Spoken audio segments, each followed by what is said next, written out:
नमस्कार, स्वागत है आपका सिटी न्यूज मुजफ्फरपुर में। मैं मुकेश ठाकुर मौजूद हूं आज की दिन भर की तमाम खबरों के साथ। सबसे पहले आज के प्रमुख सुर्खियों पर एक नजर। मिठनपुरा थाना क्षेत्र के रामबाग चौक पर अपराधियों ने एक व्यक्ति की गोली मारकर हत्या कर दी। सिकंदरपुर ओपी क्षेत्र के सीढ़ी घाट के समीप बूढ़ी गंडक नदी में एक युवक की डूबने से हुई मौत। और चलती ट्रेन में झपट्टा मारकर मोबाइल छीनने वाले गिरोह के 3 सक्रिय सदस्यों को रेल पुलिस ने किया गिरफ्तार। तो ये थी आज की प्रमुख सुर्खियां। अब खबरें विस्तार से। मिठनपुरा थाना क्षेत्र के रामबाग चौक पर अपराधियों ने सरेआम एक व्यक्ति की गोली मारकर हत्या कर दी। मिठनपुरा थाना क्षेत्र के रामबाग चौक पर अपराधियों ने सरेआम एक व्यक्ति की गोली मारकर हत्या कर दी।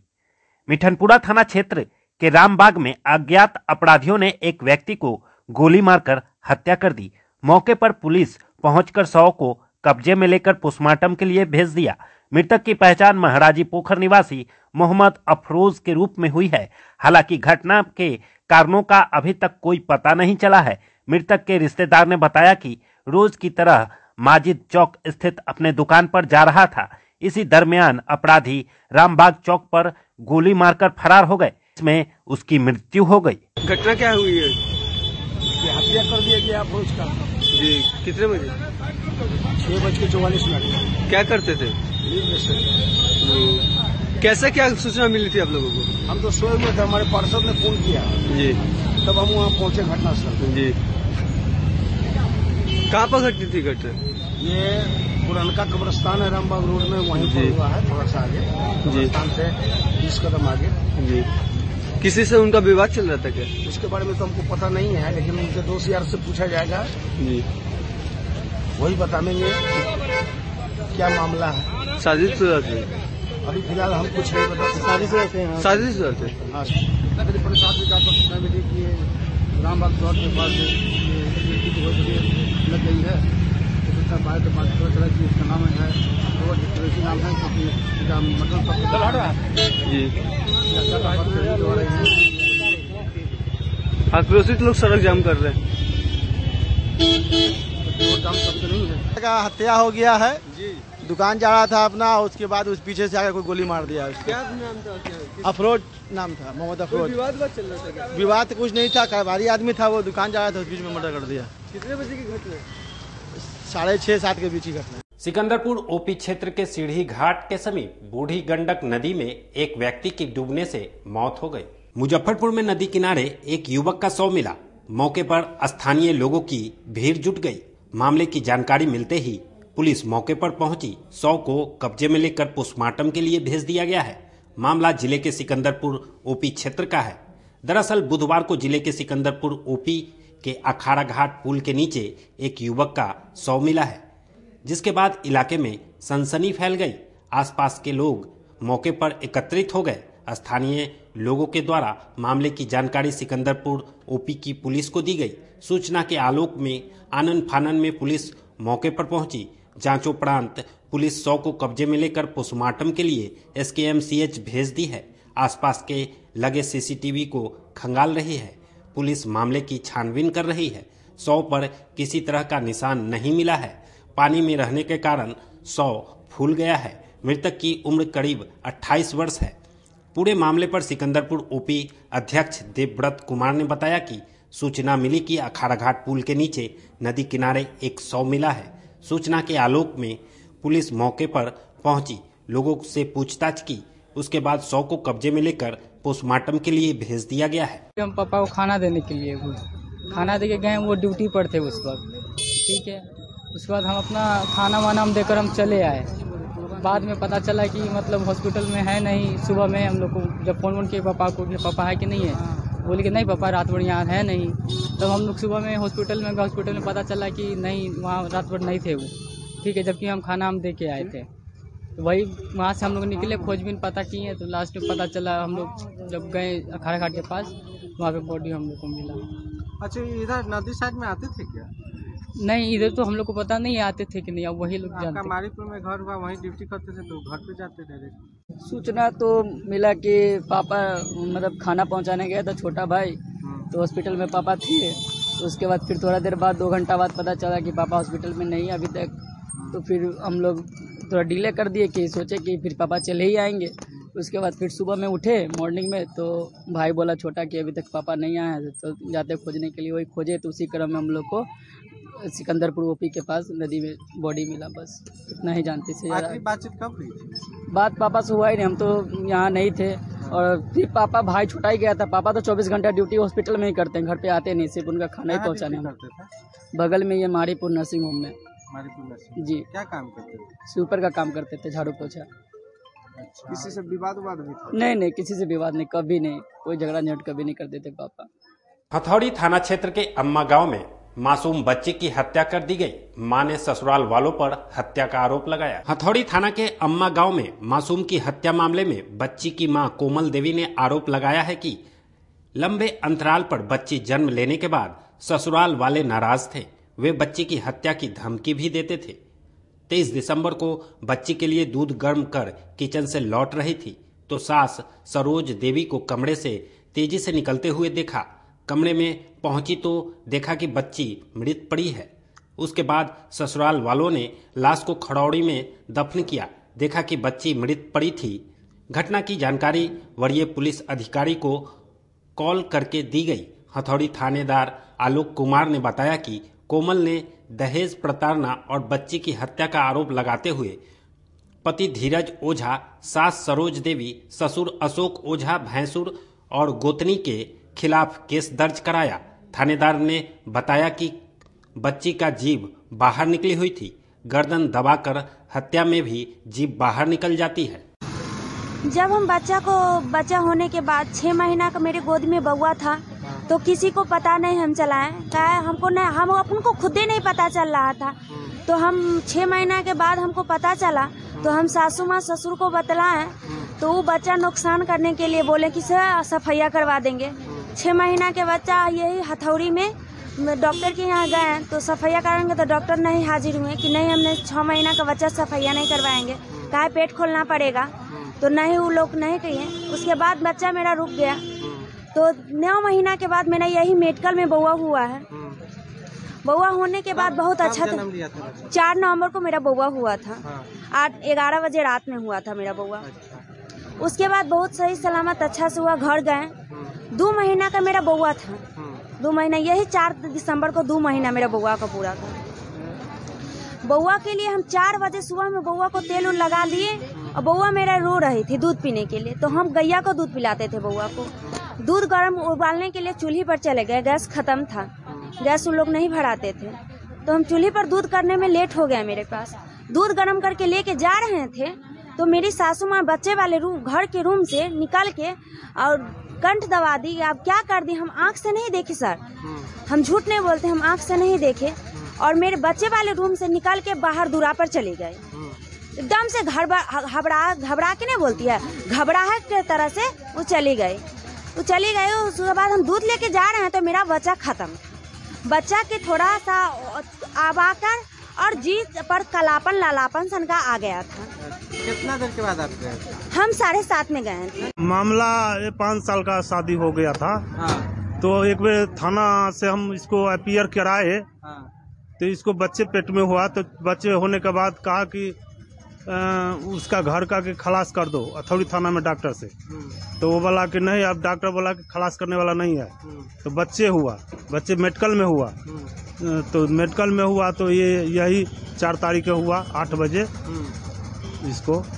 4 तारीख के 8 बजे? हाँ। 30 को? हाँ। कितना दिन के बच्चे थे? ये 2 महीने की।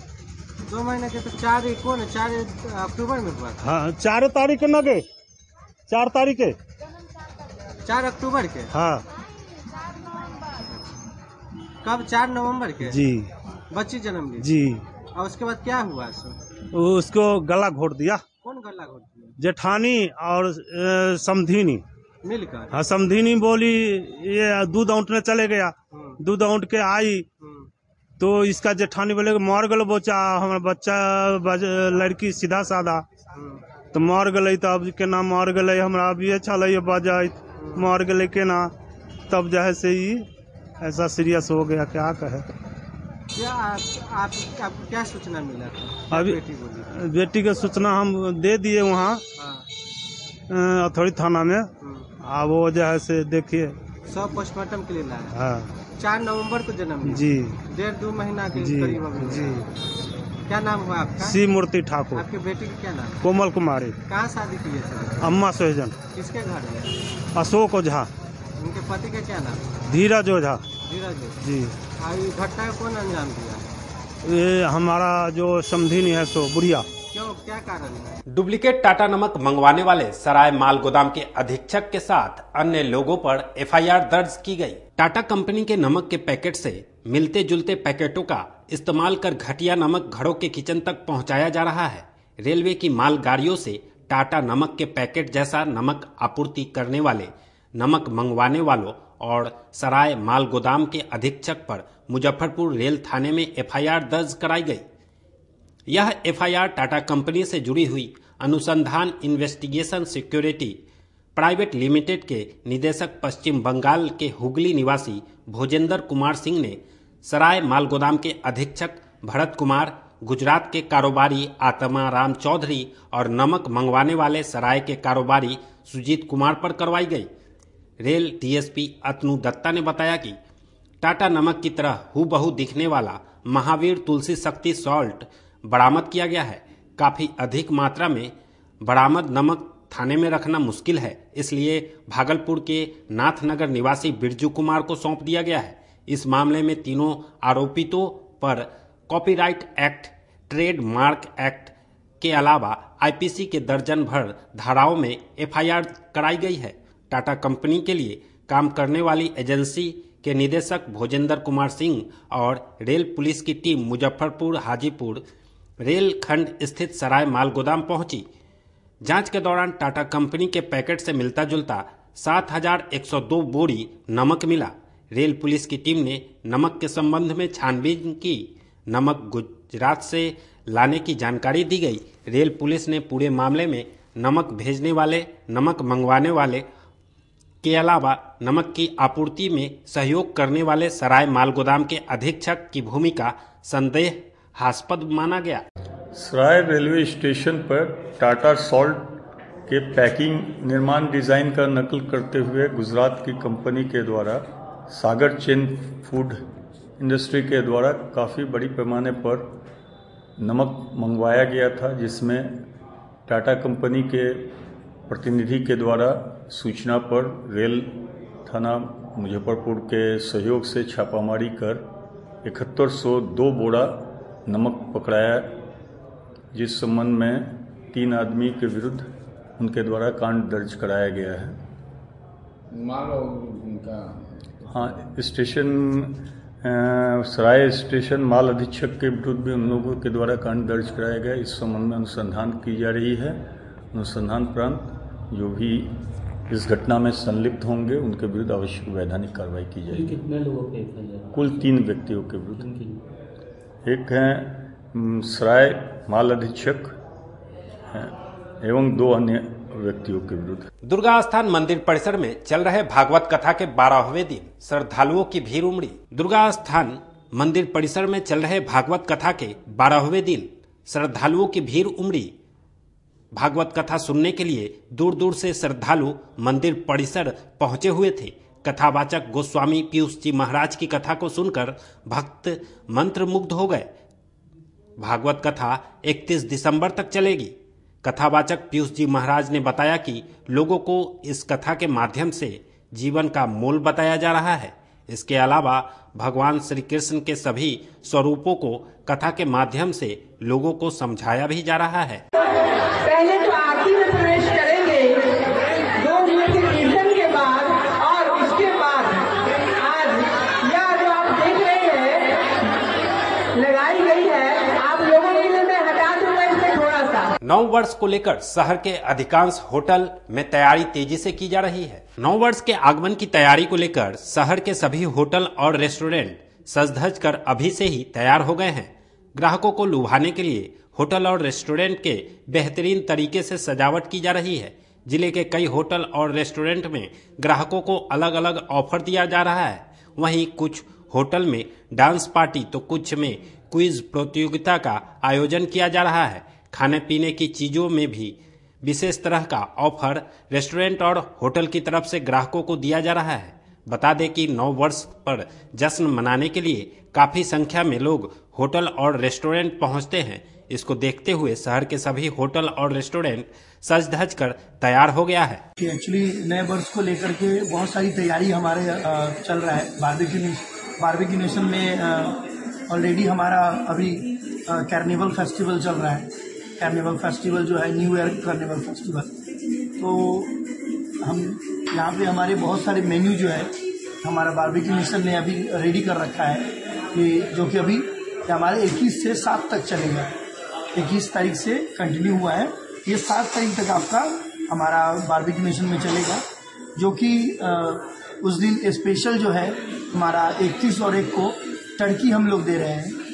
टर्की हमारा लाइव काउंटर पे रहेगा। टर्की वगैरह हम लोग यूज करेंगे और अपने गेस्ट को भी खिलाएंगे टर्की। और बाकी जो डेकोरेशन वगैरह आप तो देख ही रहे हैं, डेकोरेशन हो रखा है, सारा चीज़ें का मतलब एक व्यवस्था हो चुका है। हम चाहते हैं कि मुजफ्फरपुर के जो भी गेस्ट हैं वहाँ यहाँ आए और एकदम धूम धड़ाका एंजॉय करें। प्रोग्राम वगैरह भी है? नहीं, ऐसा कुछ लाइव प्रोग्राम वगैरह कुछ ऐसा है नहीं। जो क्योंकि बारबेक्यू नेशन में हमारा लाइव प्रोग्राम यहाँ पे मुजफ्फरपुर में ऐसा कुछ हम लोग ऑर्गेनाइज नहीं किए हैं। जो नॉर्मल रहता है हमारा उसी तरह से रहेगा। अगर किसी का बर्थडे या कुछ एनिवर्सरी है तो उसमें हम लोग थोड़ा बहुत सेलिब्रेट करते हैं, जो कि हमारे तरफ से एक छोटा सा बॉक्स होता है, वो आपका हम गाना बजा करके आपका सेलिब्रेट करते हैं। न्यू ईयर के लिए विशेष क्या है? न्यू ईयर के लिए विशेष है कि हम लोग अब इस बार न्यू ईयर में 31 और 1 को टर्की दे रहे हैं गेस्ट के लिए। यहाँ पे लाइव काउंटर पे टर्की लगेगा, टर्की वो एंजॉय कर पाएंगे।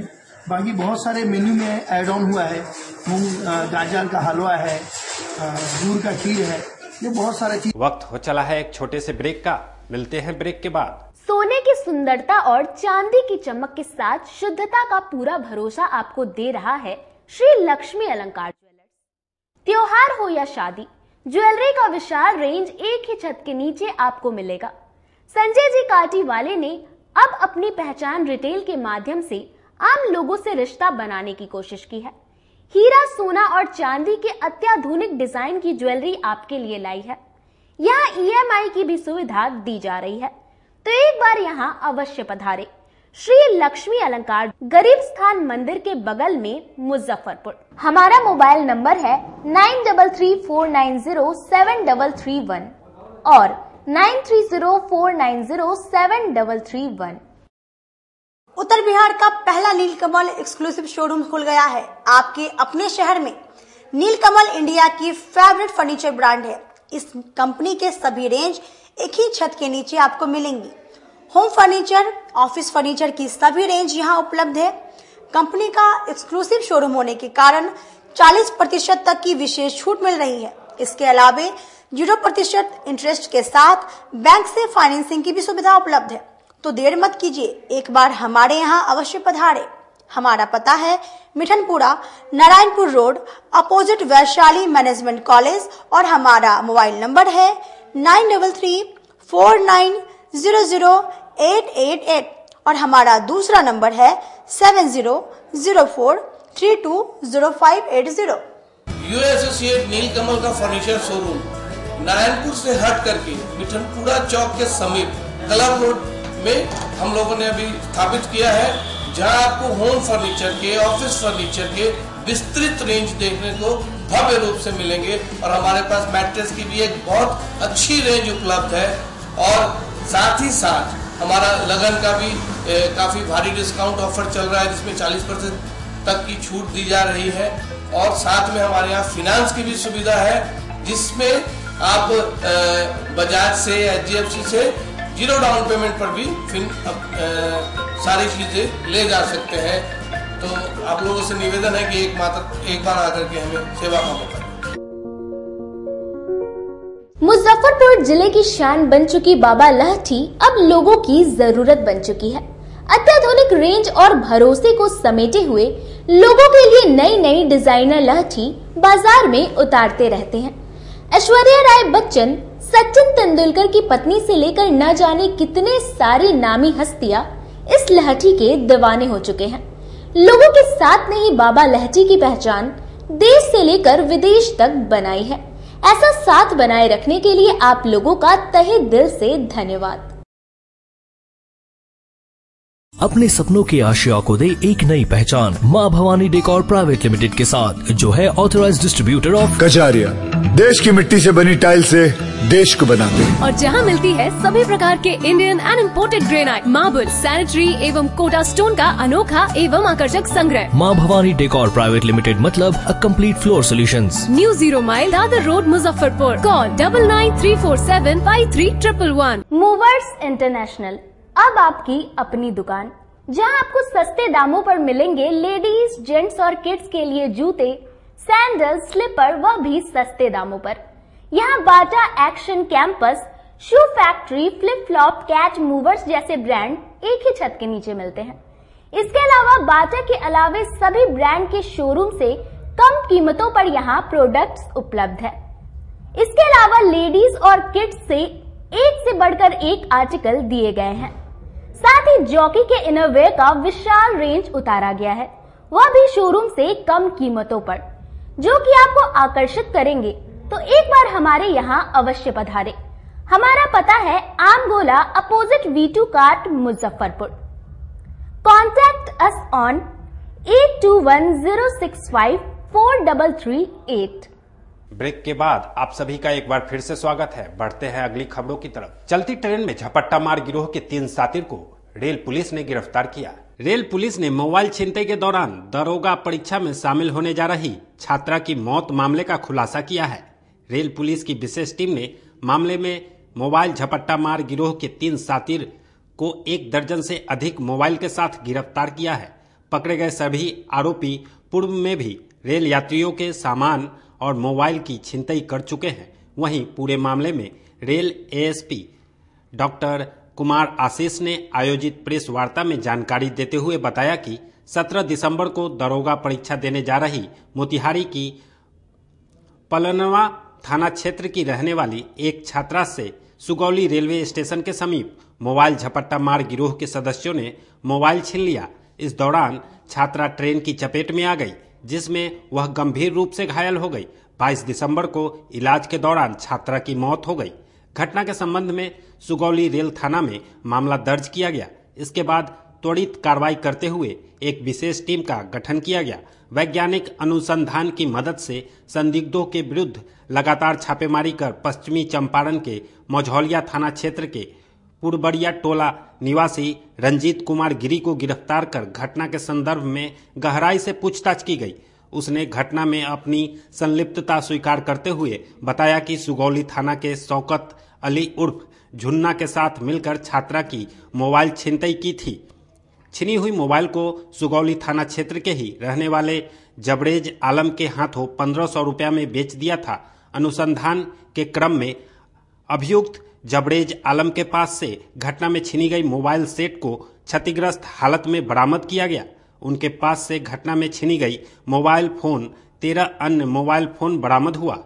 सुगौली स्टेशन पर 17 दिसंबर को सुबह दरोगा परीक्षा के लिए जाते वक्त सलोनी कुमारी जो पलनवा थाना मोतिहारी जिले की रहने वाली के साथ एक दुर्घटना हुई, जिसमें कि मोबाइल छीन लिया गया और दुर्घटनावश जो है ये बात आई सामने की ट्रेन से गंभीर चोट लगी और इसके फलस्वरूप 22 दिसंबर को उनकी मृत्यु हो गई। इसमें मोबाइल छिनतई की बात सामने आई थी, जिसको तत्काल संज्ञान में लेते हुए हम लोगों ने एक SIT का गठन किया, जिसमें DSRP बेतिया के नेतृत्व में इसमें लगातार छापेमारी की। करीब 2.5 से 3 दर्जन संदिग्ध तत्वों की पहचान की गई, शिनाख्त की गई। छापेमारी लगातार चलती रही। इस कांड में सफलता मिली, जिसमें कि रंजीत कुमार गिरी जो कि मझौलिया बेतिया का रहने वाला है, शौकत अली झुन्ना जो कि बंगड़ा गुमटी थाना सगौली का है, और जो स्टोलन प्रॉपर्टी रिसीवर मोबाइल चोरी के मोबाइल जो खरीदता बेचता है वो जबरेज आलम, वो भी बंगड़ा गुमटी सुगौली थाना का रहने वाला है। इन तीनों को गिरफ्तार किया गया है। इनके पास से मृतका का मोबाइल जो मोबाइल छीना गया था वो बरामद हो गया, लेकिन काफी क्षतिग्रस्त हालत में है। और साथ ही जब छापामारी हुई तो इनके पास से 13 अलग अन्य मोबाइल प्राप्त हुए हैं, जिस संदर्भ में अलग से केस किया जा रहा है। तो इस प्रकार इस घटना का उद्भेदन हुआ है, जिसमें कि इन लोगों ने अपना अपराध को स्वीकार कर लिया है। पूरे घटनाक्रम को बताया गया है और इसकी पुष्टि जो वहाँ स्टेशन के पास के सीसीटीवी कैमराज है उसमें भी इसकी पुष्टि हुई है। दोनों की तस्वीरें भी हमारे पास आई। तो वैज्ञानिक तरीके से अनुसंधान करते हुए इस मामले का जो है उद्भेदन कर लिया गया। इसमें पूरी टीम को पुरस्कृत किया जा रहा है और यहाँ से विशेष सहायता के लिए डीएसपी हेडक्वार्टर 1 अतनु दत्ता को भी भेजा गया था। इसमें जो वरीय पदाधिकारी हैं उनको प्रशस्ति पत्र और जो इसमें थाना स्तर के पदाधिकारी हैं उन लोगों को नकद राशि से पुरस्कृत किया जाएगा और कांड की गंभीरता को देखते हुए इसमें त्वरित विचारण चलाया जा रहा है। इसमें स्क्रीन ट्रायल चला करके कठोरतम सजा दिलाई जाए। इसके साथ ही मृतका और उसके परिवार को हम लोग न्याय दिलाने का काम करेंगे और रेलवे और जो भी मुआवजा हो सकता है वो हम लोग दिलाने के लिए प्रयासरत हैं। गोबरसही में भारतीय जनता पार्टी के युवा मोर्चा के जिला कार्य समिति की अहम बैठक की गई। बुधवार को गोबरसही में भारतीय जनता पार्टी युवा मोर्चा जिला कार्यकारिणी की बैठक आयोजित की गई। बैठक में 1 बूथ 24 बूथ से यूथों के सशक्तिकरण और युवाओं की राजनीति में भागीदारी बढ़ाने पर जोर दिया गया। साथ ही युवाओं को मिशन 2024 लोकसभा चुनाव जीतने के लिए जुटने का आह्वान किया गया। युवा मोर्चा जिला कार्यकारिणी की बैठक का शुभारंभ मुख्य अतिथि भाजयुमो के प्रदेश अध्यक्ष भारतेंदु मिश्रा और जिला अध्यक्ष भारत रत्न ने संयुक्त रूप से किया। प्रदेश अध्यक्ष भारतेंदु मिश्रा ने केंद्र सरकार की योजनाओं की जानकारी देते हुए युवाओं को अंतरिम घर तक योजनाओं का लाभ पहुंचाने में अपनी सहभागिता निभाने के लिए प्रेरित किया। उन्होंने कहा कि युवा सक्रिय होगा तभी मिशन 2024 सफल कर सकेंगे। वहीं जिला अध्यक्ष रंजन कुमार ने कहा कि पार्टी के संघर्षशील नेताओं के बारे में सभी को जानकारी होनी चाहिए। युवाओं को अपना जनसंपर्क बढ़ाने के लिए काम करना चाहिए।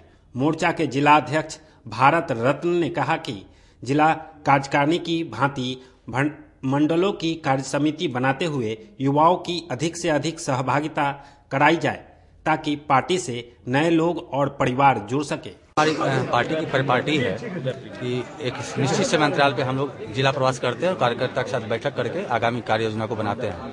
आज उसी निमित्त हमारा मुजफ्फरपुर आगमन आना हुआ और आज पूरे मुजफ्फरपुर के युवा मोर्चा कार्यकर्ताओं के साथ एक बहुत ही अच्छी बैठक हुई है। आगे की कार्य योजना तैयार हुई है। चूंकि 2024 का लोकसभा चुनाव बहुत ही नजदीक है और पार्टी की तरफ से जो काम हम लोगों को दिया गया है उसको बूथ तक लेके जाना है। इसकी योजना आज यहाँ बनी है। साथ ही साथ 12 जनवरी को जो मिरर स्कूल ग्राउंड है, तो 12 जनवरी को हम लोग विवेकानंद जी के जन्मदिन के उपलक्ष्य में युवा दिवस के रूप में मनाते आए हैं। इस बार भारतीय जनता पार्टी युवा मोर्चा के कार्यकर्ता इस युवा दिवस के उपलक्ष्य में उनकी जयंती समारोह पटना के मिलर स्कूल। ये भारतीय जनता पार्टी का रीढ़ है युवा मोर्चा। भारतीय जनता पार्टी झंडा है तो उसका डंडा है युवा मोर्चा। तो आज भारतीय जनता पार्टी के युवा मोर्चा का मुजफ्फरपुर में जिला कार्य समिति का बैठक था। बहुत ही सफल आयोजन किया गया। इसमें हमारे युवा मोर्चा के प्रदेश के अध्यक्ष भारतेंदु जी इसमें शामिल हुए। बहुत ही जुझारू और नौजवान प्रदेश अध्यक्ष हैं और इनके नेतृत्व में लगातार संगठन युवा मोर्चा का संगठन बिहार प्रदेश में सुदृढ़ हो रहा है। और ये आज एक आह्वान लेकर के आए थे। 12 जनवरी को पटना में युवा समागम का आयोजन किया जा रहा है। तो इस क्रम में आज इस कार्य समिति में इन्होंने मुजफ्फरपुर जिले के युवाओं को और जनप्रतिनिधियों को आमंत्रित किया है कि आप आइए और भारी से भारी संख्या में स्वामी विवेकानंद के जयंती पर जो ये कार्यक्रम हो रहा है उसमें शामिल होकर देश की युवा शक्ति को मजबूत। जिला कार्य समिति की बैठक आयोजित की गई थी भाजयुमो मुजफ्फरपुर के द्वारा। उसमें हम लोग के मुख्य अतिथि के रूप में हमारे प्रदेश के अध्यक्ष भारतेंदु मिश्रा जी आए हैं और हम सभी लोगों को मार्गदर्शन जो भी आगे 2024 और 25 का जो युद्ध है उसको लड़ने के लिए जो भी आगे जो इनका मार्गदर्शन है वो सभी युवाओं को। समाहरणालय परिसर में रविदास महासंघ के सदस्यों ने 10 सूत्री मांगों को लेकर एक दिवसीय धरना दिया। 10 सूत्री मांगों के समर्थन में संत रविदास महासंघ ने बुधवार को समाहरणालय परिसर स्थित धरना स्थल पर एक दिवसीय धरना प्रदर्शन किया। मौके पर संत रविदास महासंघ के प्रदेश महासचिव जयमंगल राम ने कहा कि गरीब भूमिहीन परिवारों को 5 डेसिमल जमीन, दलित बस्ती में सड़क निर्माण समेत 10 मांगों को लेकर आज हमारे द्वारा एक दिवसीय धरना प्रदर्शन किया गया है। अगर हमारी मांगों पर विचार नहीं किया गया तो यह धरना विशाल रूप से किया जाएगा। सूत्री मांग के लेकर बैठे हैं। जो हमारी मांग है, जो जिला के अंदर जितने भी भूमिहीन है उनको सर्वे करा कर 55 10 मिल जमीन मुहैया कराया जाए और दाखिल खारिज में हो रहे लूट खसोट तो उस पर रोक लगाया जाए और दलित बस्ती में आज़ादी के 75 वर्ष बीत जाने के बाद आज भी दलित बस्ती में रोड नहीं है, जो आज भी पानी हेल करके जाने में मजबूर दलित लोग हैं। इससे तमाम मांगों को लेकर के आज रविदास महासंघ के बैनर तले बैठे हैं। अगर हमारी मांगे अगर पूरी नहीं होते हैं तो इससे ज्यादा भी आंदोलन करने के लिए हम लोग तैयार रहेंगे, ताकि हमने जिलाधिकारी को इससे पहले भी धरना के माध्यम से उनके निवेदन हम सौंपे थे, लेकिन बोले थे आश्वासन दिए थे काम कर रहे हैं, लेकिन अभी तक कोई धरातल काम नहीं हुआ है। इस चलते फिर हमने बैठे हैं धरना पर। अगर ऐसा हो रहा है तो फिर हम लोग इससे उग्र आंदोलन करेंगे। तो ये थी आज की दिन भर की तमाम खबरें। तब तक के लिए मुझे और सिटी न्यूज की पूरी टीम को दीजिए इजाजत। नमस्कार।